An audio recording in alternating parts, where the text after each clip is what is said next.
এদিকে শহীদ মিনারে চাকরিচ্যুত বিডিআর সদস্যদের আন্দোলনের সঙ্গে সংহতি জানিয়েছে শহীদ পরিবার, মানবাধিকার কর্মী, চাকরিচ্যুত সেনা কর্মকর্তা সহ বিভিন্ন পক্ষ।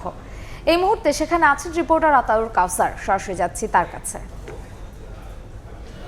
বাংলাদেশের গৌরব বিডিআর বাহিনীর সাথে যে ষড়যন্ত্রমূলক আচরণ হয়েছে, যে ষড়যন্ত্রের প্রেক্ষিতে বিডিআর বিদ্রোহের ঘটনা ঘটেছে এবং যার প্রেক্ষিতে যে সকল তৎকালীন বিডিআর সদস্যরা রয়েছেন তাদের সাথে যে প্রহসনের আচরণ করা হয়েছে, এই সব কিছুর ষড়যন্ত্র নিরসনের জন্যই আসলে দীর্ঘদিন ধরেই বিডিআরের যারা বিডিআরকে ভালোবাসেন, যারা বিডিআরের এই ঘটনায় প্রত্যক্ষ পরোক্ষভাবে ক্ষতিগ্রস্ত হয়েছেন, তারা একটি আন্দোলন করে আসছেন। এবং আমরা আজ দেখতে পাচ্ছি যে জাস্টিস ফর বিডিআর নামে একটি কর্মসূচি তারা চালিয়েছেন আজ দিনভর, এবং আগামীকালকে একটি সংবাদ সম্মেলনও তাদের করার কথা রয়েছে।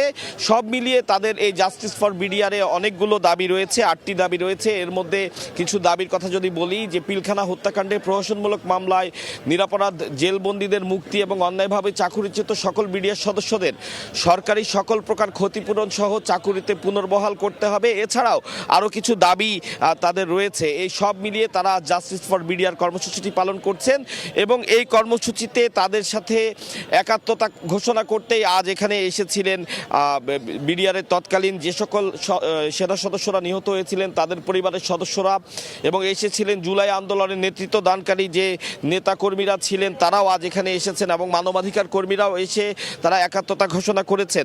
সব মিলিয়ে তারা বলছেন যে বিডিআর সদস্যদের এই যে দাবিটি, জাস্টিস ফর বিডিআরে যে দাবিগুলোর কথা তোলা হয়েছে, সে দাবিগুলো অত্যন্ত যৌক্তিক, এবং সেগুলোর কথাই বলা হয়েছে যে আগামীকাল 12টার মধ্যে যদি এই দাবিগুলো পূরণ না হয় তাহলে কিন্তু আরও কঠোর আন্দোলনে যাবেন তারা। সব মিলিয়ে তারা আশা করছেন সরকার তাদের এই যৌক্তিক দাবিগুলো দ্রুতই মেনে নেবেন, যার প্রেক্ষিতে তাদের আর বৃহত্তর আন্দোলনে যেতে হবে না, তাদের যে যৌক্তিক দাবি, প্রাণের দাবি, তা মেনে নেওয়া হবে। এই ছিল জাতীয় কেন্দ্রীয় শহীদ মিনার থেকে জাস্টিস ফর বিডিআর কর্মসূচির সর্বশেষ তথ্য। সরাসরি ছিলাম কেন্দ্রীয় শহীদ মিনারে।